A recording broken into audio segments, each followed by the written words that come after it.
स्वागत है आपका। आप देख रहे हैं टुडे 24 न्यूज़ और मैं हूं आपके साथ अनस सैफी।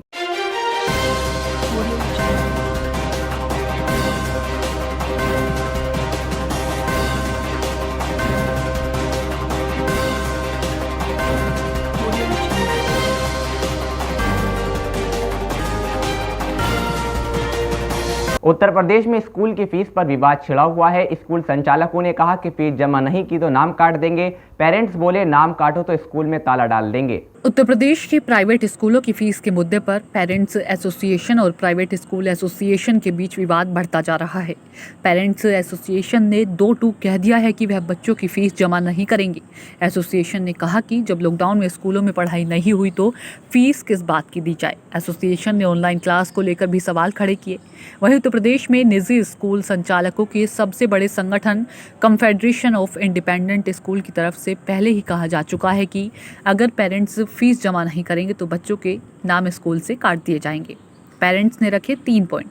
पिछले साल की तरह इस साल भी फीस का भुगतान नहीं करेंगे। स्कूल खुले ही नहीं और ऑनलाइन क्लास भी अच्छे से नहीं चली। लॉकडाउन में काम बंद थे, ऐसे में हम लोग फीस कहाँ से लाएंगे। अगर स्कूल की तरफ से बच्चों का नाम काट दिया जाएगा तो हम लोग स्कूल पर ताला लगा देंगे। कई पेरेंट्स एसोसिएशन एकजुट। रविवार को no school no fee all school parents association और पश्चिमी उत्तर प्रदेश अभिभावक संघ की एकजुट बैठक हुई। ऑनलाइन बैठक में हर संगठन के पदाधिकारियों ने स्कूल संचालकों की मनमानी का खुलकर विरोध किया। कहा स्कूलों ने छात्रों के रिजल्ट रोक दिए हैं, प्रशासन भी खामोश है। परिजनों ने कहा है कि शासन के आदेश के बाद भी स्कूल नियमों की अनदेखी कर रहे हैं। ऑनलाइन कक्षा से बच्चों को रोका जा रहा है। जिला शुल्क नियामक समिति की बैठक नहीं हो रही, जबरन फीस वसूलने का दबाव बनाया जा रहा है। ऑनलाइन पढ़ाई होती है मगर फीस ऑफलाइन कक्षाओं की तरह पूरी ली जा रही है। इसके पहले शनिवार को confederation of independent school CIS ने बैठक करके ऐलान किया था कि सभी छात्रों को फीस जमा करना होगा। संचालकों ने कहा है कि छात्रों के परिजनों को बकाया फीस का भुगतान अनिवार्य रूप से करना होगा। यही नहीं, नए सत्र की फीस भी देनी होगी। इसमें किसी तरह की कोई छूट नहीं मिलेगी। हालांकि संचालकों ने सरकार के उस फैसले को भी मान रखा है जिसमें सरकार ने स्कूल से इस साल फीस वृद्धि नहीं करने को कहा था। स्कूलों ने तय किया है कि जरूरतमंदों के अलावा जिन छात्रों की फीस नहीं आई उन्हें स्कूल से आउट किया जाएगा, यानी ऐसे छात्रों के नाम काट दिए जाएंगे। स्कूल संचालकों ने तय किया है कि सरकारी कर्मचारी, चिकित्सा और स्वास्थ्य, किराना, फैक्ट्री संचालक, सब्जी फल विक्रेता, दूध विक्रेता, सर्जिकल आइटम संबंधी कारोबारियों के बच्चे से पूरी फीस लेंगे, क्योंकि ये ऐसे कारोबार है जो कोरोना लॉकडाउन में निरंतर चालू रहे। इस प्रोफेशन के लोगों को रियायत नहीं मिलेगी। स्कूलों ने अभिभावकों की सूची में इन पेशों से जुड़े अभिभावकों को मार्क करना शुरू कर दिया है ताकि इनसे पूरा बकाया वसूल सके।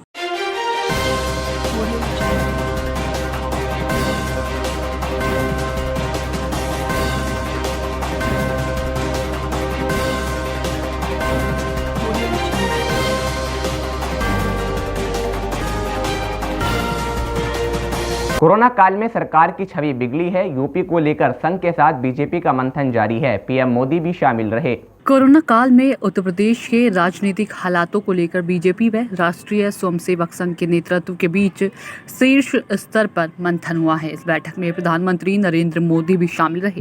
बैठक में कोरोना महामारी के हालात के बीच सरकार और पार्टी की छवि को लेकर चर्चा हुई है।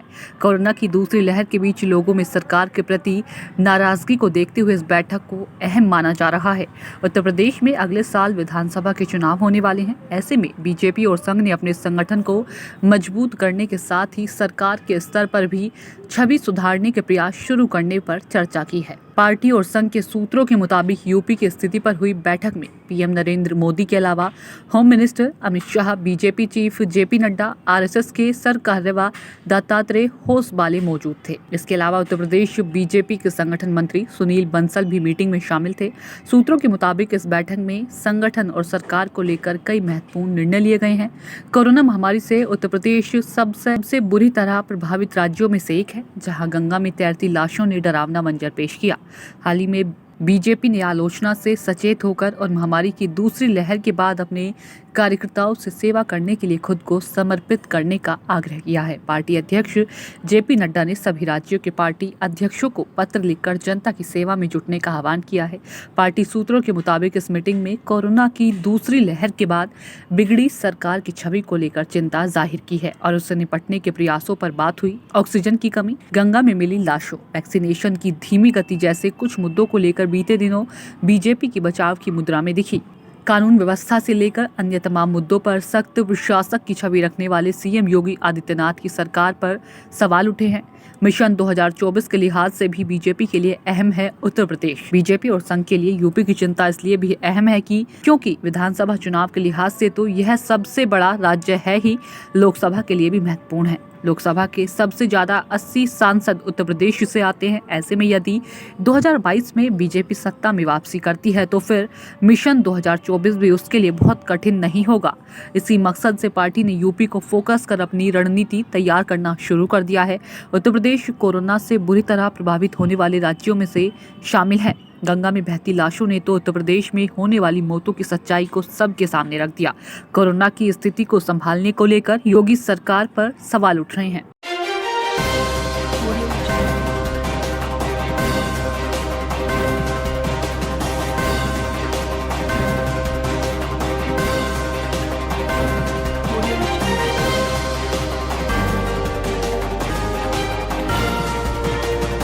आईसीसी क्रिकेट को लॉस एंजलिस में 2028 में होने वाले ओलंपिक खेलों में शामिल करने की कोशिश में लगा हुआ है। इसी कड़ी के तहत उसने इन खेलों को ओलंपिक में शामिल करने पर इसके फायदे गिनवाए। आईसीसी क्रिकेट को लॉस एंजल्स में 2028 में होने वाले ओलंपिक खेलों में शामिल करने की कोशिश में लगा है। इसी कड़ी के तहत उसने इन खेलों को ओलंपिक में शामिल करने पर इसके फायदे गिनाए हैं। आईसीसी का मानना है कि लॉस एंजल्स ओलंपिक में अगर क्रिकेट को शामिल किया जाता है तो इससे भारतीय उपमहाद्वीप में दर्शकों की संख्या बढ़ने के अवसर मिल सकते हैं, क्योंकि यहाँ अन्य किसी खेल की तुलना में क्रिकेट को अति महत्व दिया जाता है। आईसीसी के अनुसार इंग्लैंड में 2019 में हुए वनडे विश्व कप को 54 करोड़ 50 लाख दर्शकों ने देखा था। आईसीसी ने लॉस एंजल्स ओलंपिक में क्रिकेट को शामिल करने के लिए प्रस्ताव तैयार किया है, जिसकी कॉपी IANS के पास है, जिसमें 2019 में भारी संख्या में दर्शकों के इस टूर्नामेंट को देखने की बात कही गई है। विश्व कप को 4.6 अरब वीडियो व्यूज मिले थे और यूट्यूब पर 3 करोड़ 10 लाख दर्शकों ने इसे देखा था। आईसीसी ने इन आंकड़ों की 2016 रियो ओलंपिक से तुलना की है। उन्होंने कहा कि रियो ओलंपिक को भारत में 19 करोड़ 10 लाख दर्शकों ने देखा, जबकि 2019 क्रिकेट विश्व कप को 54 करोड़ 50 लाख दर्शकों ने देखा था। आईसीसी के क्रिकेट को लॉस एंजल्स ओलंपिक में भेजने के प्रस्ताव को उस वक्त बल मिला जब पिछले महीने भारतीय क्रिकेट बोर्ड ने 2028 के ओलंपिक में अपने पुरुष और महिला टीमों को भेजने पर सहमति जताई थी। अगर इसमें क्रिकेट को शामिल किया जाता है तो पूर्व क्रिकेटर सचिन तेंदुलकर, राहुल द्रविड़ और ऑस्ट्रेलिया के पूर्व कप्तान रिकी पोंटिंग आईसीसी के इस प्रस्ताव का समर्थन करेंगे।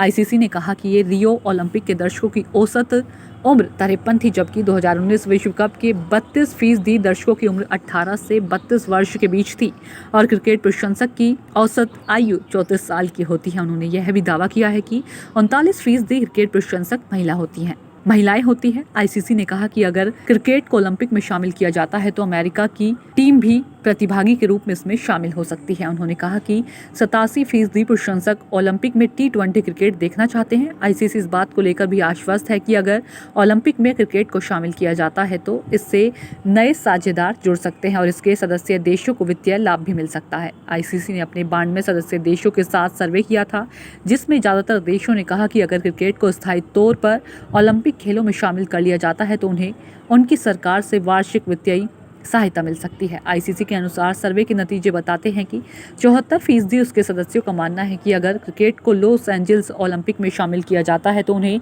सरकार से वित्तीय सहायता मिलेगी, जबकि 79% का कहना है कि क्रिकेट अगर स्थायी रूप से ओलंपिक खेलों का हिस्सा बनता है तो इन्हें वार्षिक वित्तीय सहायता मिल सकती है। आईसीसी के 104 सदस्यीय देश हैं, जिसमें 12 फुल और 92 सहयोगी सदस्य हैं। आईसीसी के अनुसार अगर पुरुष तथा महिला क्रिकेट को T20 प्रारूप में लॉस एंजल्स ओलंपिक में शामिल किया जाता है तो इससे दर्शकों की तुलना में वित्तीय रूप से काफ़ी लाभ मिल सकता है। आईसीसी के प्रस्ताव के अनुसार लॉस एंजल्स ओलंपिक के दौरान 21 जुलाई से 6 अगस्त तक पुरुष और महिला टीमों के बीच T20 टूर्नामेंट कराया जाएगा, जिसमें 8 टीमें हिस्सा लेंगी और कुल 16 मुकाबले कराए जाएंगे। हालांकि क्रिकेट को लॉस एंजल्स ओलंपिक में शामिल होने के लिए परेशानी का सामना करना पड़ सकता है, क्योंकि मौजूदा समय क्रिकेट ओलंपिक कार्यक्रम का हिस्सा नहीं है और लॉस एंजल्स स्थानीय आयोजन समिति LOC को इसे अतिरिक्त खेल के रूप में लाना होगा। क्रिकेट के लिए यह एकमात्र विकल्प है, क्योंकि टोक्यो 2021 और पेरिस 2024 ओलंपिक खेलों के लिए किसी अन्य खेल को शामिल नहीं किया जा सकता है। खेलों को लॉस एंजल्स ओलंपिक में शामिल करने की प्रक्रिया 2022 के मध्य में शुरू होगी। अंतर्राष्ट्रीय ओलंपिक समिति 2030 के मध्य में खेलों को शामिल करने के एलओसी के प्रस्ताव पर कोई फैसला लेगी। क्रिकेट को बेसबॉल और सॉफ्टबॉल से कड़ी चुनौती मिल सकती है, जो अमेरिका में काफी प्रसिद्ध खेल है। ओलंपिक से पहले 2022 में बर्मिंघम में होने वाले राष्ट्रमंडल खेलों में महिला T20 क्रिकेट का आयोजन होगा, जिसमें 8 टीमें हिस्सा लेंगी।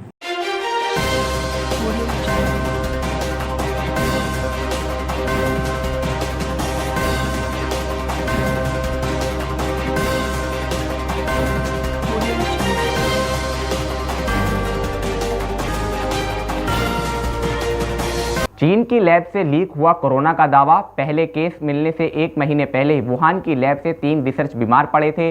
तीनों में कोरोना के लक्षण देखे गए थे। कोरोना चीन का मैनमेड तैयार किया गया वायरस हो सकता है, यह बात धीरे धीरे पुख्ता होती जा रही है। पहले ऑस्ट्रेलियाई मीडिया ने चीन में 2015 में कोरोना पर रिसर्च होने का दावा किया था।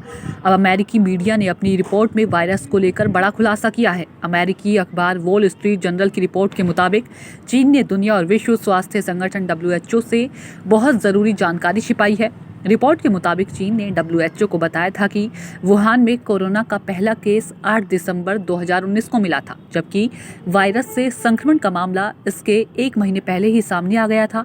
चीन के वुहान इंस्टीट्यूट ऑफ वायरोलॉजी के 3 रिसर्चर्स को नवंबर 2019 में अस्पताल में भर्ती कराया गया था। बीमारी के दौरान तीनों डॉक्टरों में कोरोना के लक्षण देखे गए थे। इसके बाद वुहान की लैब से वायरस के लीक होने का शक बढ़ गया है। रिपोर्ट में बीमार पड़े रिसर्चर्स की संख्या, समय और उनके लक्षण भी बताए गए हैं। एक अमेरिकी अधिकारी ने बताया कि ये रिपोर्ट उनके एक अंतर्राष्ट्रीय पार्टनर ने उपलब्ध कराई है। इसकी जांच होनी चाहिए। हो सकता है कि वुहान लैब के डॉक्टर रिसर्च करते समय बीमार हुए हों। हमें इस बारे में सटीक जानकारी मिली थी। कुछ समय पहले कोरोना वायरस पर अमेरिकी राष्ट्रपति जो बाइडेन के top medical adviser Anthony Fauci का बयान भी सामने आया था। उन्होंने कहा था कि वे नहीं मानते कि ये वायरस अपने आप पैदा हो सकता है, इसकी जांच की जानी चाहिए। कई देश WHO से कोरोना वायरस का चीनी लैब से संबंध होने की स्वतंत्र जांच कराने की मांग कर रहे हैं। इससे पहले जनवरी में तब की अमेरिकी राष्ट्रपति डोनाल्ड ट्रंप के प्रशासन ने एक फैक्ट शीट जारी की थी। इसमें कहा गया था कि वुहान लैब के रिसर्चर्स में कोरोना के लक्षण देखे गए थे। अमेरिकी मीडिया की इस रिपोर्ट को खारिज नहीं किया जा सकता। पिछले साल अमेरिका के तब के राष्ट्रपति डोनाल्ड ट्रंप ने कई बार सार्वजनिक तौर पर कोरोना को चीनी वायरस कहा था। उन्होंने कहा था यह चीन की लैब में तैयार किया गया है और इसकी वजह से दुनिया का हेल्थ सेक्टर तबाह हो रहा है। कई देशों की इकोनॉमी इसे संभाल नहीं पाएगी। ट्रंप ने तो यहाँ तक कहा था कि अमेरिकी खुफिया एजेंसियों के पास इसके सबूत हैं और वक्त आने पर ये दुनिया के सामने रखे जाएंगे। बहरहाल ट्रंप चुनाव हार गए और बाइडेन एडमिनिस्ट्रेशन ने अब तक इस बारे में सार्वजनिक तौर पर कुछ नहीं कहा। हालांकि ब्लूमबर्ग ने पिछले दिनों एक रिपोर्ट में इस तरफ इशारा किया था कि अमेरिका इस मामले में बहुत तेजी और गंभीरता से जांच कर रहा है। सबसे पहले ऑस्ट्रेलियाई मीडिया ने भी दावा किया था कि कोरोना वायरस 2020 में अचानक नहीं आया, बल्कि इसकी तैयारी चीन 2015 से कर रहा था। चीन की सेना 6 साल पहले से कोविड-19 वायरस को जैविक हथियार की तरह इस्तेमाल करने की साजिश रच रही थी। द वीकेंड ऑस्ट्रेलियन ने अपनी रिपोर्ट में ये खुलासा किया था। रिपोर्ट में चीन के एक रिसर्च पेपर को आधार बनाया गया था। इसमें कहा गया है कि चीन 6 साल पहले से सार्स वायरस की मदद से जैविक हथियार बनाने की कोशिश कर रहा था। रिपोर्ट के मुताबिक चीनी वैज्ञानिक और हेल्थ ऑफिसर्स 2015 में ही कोरोना के अलग अलग स्ट्रेन पर चर्चा कर रहे थे। उस समय चीनी वैज्ञानिकों ने कहा था कि तीसरे विश्व युद्ध में इसे जैविक हथियार की तरह उपयोग किया जाएगा। इस बात पर भी चर्चा हुई थी कि इसमें हेर फेर करके इस महामारी के तौर पर कैसे बदला जा सकता है। रिपोर्ट में इस बात पर भी सवाल उठाया गया है कि जब भी वायरस की जांच करने की बात आती है तो चीन पीछे हट जाता है। ऑस्ट्रेलियाई cyber security expert Robert porter ने बताया कि ये वायरस किसी चमगादड़ के मार्केट से नहीं फैल सकता। यह थ्योरी पूरी तरह से गलत है। चीनी रिसर्च पेपर पर गहरी स्टडी करने के बाद रॉबर्ट ने कहा, वह रिसर्च पेपर बिल्कुल सही है। हम चीन के रिसर्च पेपर पर अध्ययन करते रहते हैं। इससे पता चलता है कि चीनी वैज्ञानिक क्या सोच रहे हैं।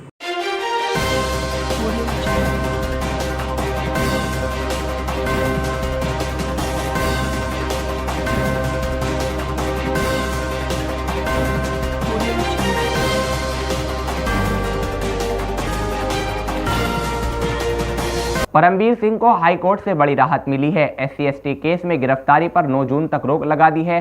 अकोला के एक पुलिसकर्मी ने पूर्व कमिश्नर पर दर्ज कराई थी FIR। मुंबई पुलिस के पूर्व कमिश्नर परमबीर सिंह को SC/ST एक्ट के तहत दर्ज मामले में बॉम्बे हाईकोर्ट से बड़ी राहत मिली है। हाईकोर्ट ने पुलिस को सोमवार को निर्देश दिया कि वह SC/ST एट्रोसिटी एक्ट कानून के तहत दर्ज मामले में मुंबई पुलिस के आयुक्त रह चुके परमबीर सिंह को 9 जून तक गिरफ्तार न करे। इससे पहले परमबीर को इसी मामले में 23 मई तक राहत मिली थी। मुंबई पुलिस के पूर्व कमिश्नर परमबीर सिंह ने अदालत में याचिका दायर कर उनके खिलाफ दर्ज प्राथमिकी को रद्द करने और मामले की CBI से जांच कराने का अनुरोध किया था। न्यायमूर्ति SJ कथावाला और न्यायमूर्ति SP तावड़े की खंडपीठ ने इस याचिका पर सुनवाई की। अदालत ने FIR की टाइमिंग पर उठाया था सवाल। इससे पहले शुक्रवार 21 मई को हुई सुनवाई के दौरान परमबीर सिंह के वकील ने दलील दी थी कि पूर्व पुलिस आयुक्त ने महाराष्ट्र के पूर्व गृह मंत्री अनिल देशमुख के खिलाफ भ्रष्टाचार के आरोप लगाए थे, जिसके कारण उनके खिलाफ प्राथमिकी दर्ज की गई। लेकिन सरकार ने कहा कि शिकायत में अपराध का खुलासा हुआ था, जिसके कारण FIR दर्ज की गई। उस दौरान पीठ ने FIR दर्ज किए जाने के समय पर भी सवाल उठाया था। इसके बाद सुनवाई को आज के लिए स्थगित करते हुए उनकी गिरफ्तारी पर 23 मई तक रोक लगा दी गई थी। इससे पहले मुंबई पुलिस के इंस्पेक्टर भीमराव घाड़गे ने गुरुवार 20 मई को हाईकोर्ट में हलफनामा दाखिल करते हुए कहा था कि मुंबई के पूर्व पुलिस आयुक्त परमबीर सिंह के खिलाफ अत्याचार कानून के तहत प्राथमिकी उन पर महाराष्ट्र के पूर्व गृह मंत्री अनिल देशमुख के खिलाफ शिकायत वापस लेने का दबाव बनाने के लिए दर्ज नहीं की गई। महाराष्ट्र सरकार की तरफ से पेश वकील डेरियस खंबाटा ने परमबीर की याचिका का विरोध करते हुए कहा, SC/ST एक्ट के तहत ये मामला बेहद गंभीर मामला है। मैं ये नहीं कह रहा हूँ कि उन्हें रातों रात गिरफ्तार कर लिया जाएगा, लेकिन मैं जांच में किसी तरह दिक्कत नहीं चाहता। परमबीर सिंह ने बिना कोर्ट को बताए सुप्रीम कोर्ट का रुख किया। परमबीर के वकील ने बदले की कार्रवाई का लगाया आरोप। इस पर सिंह की तरफ से पेश वकील महेश जेठमलानी ने कहा कि पिछली सुनवाई के वक्त सुप्रीम कोर्ट में याचिका दायर नहीं की गई थी और वहां याचिका लगाने के बाद ये पहली सुनवाई है। महेश जेठमलानी ने महाराष्ट्र सरकार पर बदले की कार्रवाई करने का आरोप लगाया। उन्होंने कहा, क्योंकि परमबीर सिंह ने पूर्व गृह मंत्री अनिल देशमुख पर आरोप लगाए थे, इसलिए उनके खिलाफ कार्रवाई की जा रही है। जेठमलानी ने कहा, परमबीर सिंह की चिट्ठी के बाद प्रतिशोध तेज हो गए। ये सब एक अपराध को छिपाने के लिए हो रहा है। परमबीर सिंह अनिल देशमुख के खिलाफ चल रही CBI जांच में गवाह है। राज्य सरकार हाईकोर्ट के आदेश पर शुरू हुई CBI जांच को रोकना चाहती है। अकोला में परमबीर के खिलाफ दर्ज हुई थी 0 FIR। अकोला के पुलिस निरीक्षक भीमराव घाड़गे ने परमबीर सिंह, DCP पराग मनेरे समेत 33 अन्य पुलिसकर्मियों के खिलाफ अकोला की शहर कोतवाली में केस दर्ज करवाया था। पुलिसकर्मियों पर आपराधिक षड्यंत्र रचने, साक्ष्यों को नष्ट करने संबंधी विभिन्न धाराओं तथा अनुसूचित जनजाति अत्याचार निवारण अधिनियम 1989 की धाराओं के तहत 0 FIR हुई थी। 20 मई को यह केस ठाणे ट्रांसफर कर दिया गया। पुलिस निरीक्षक भीमराव घाड़गे ने अपनी शिकायत में सिंह और अन्य अधिकारियों के खिलाफ भ्रष्टाचार के कई आरोप लगाए हैं। ये सभी आरोप उस वक्त के हैं जब मुंबई के पूर्व पुलिस आयुक्त ठाणे पुलिस में तैनात थे। 2015 से 2018 के दौरान ठाणे पुलिस कमिश्नरी में तैनात रहे घाड़गे ने आरोप लगाया है कि उनके कार्यकाल के दौरान सिंह के नेतृत्व में काम करने वाले कई अधिकारी भ्रष्टाचार के कृत्यों में लिप्त रहे। उन्होंने यह भी दावा किया कि परमबीर ने कुछ लोगों के खिलाफ आरोप पत्र नहीं दाखिल करने को भी कहा था, जिनके खिलाफ FIR दर्ज थी। घाड़गे ने यह भी आरोप लगाया है कि सिंह के निर्देशों को मानने से इनकार करने के बाद उनके खिलाफ 5 FIR दर्ज की गई हैं और उन्हें निलंबित कर दिया गया।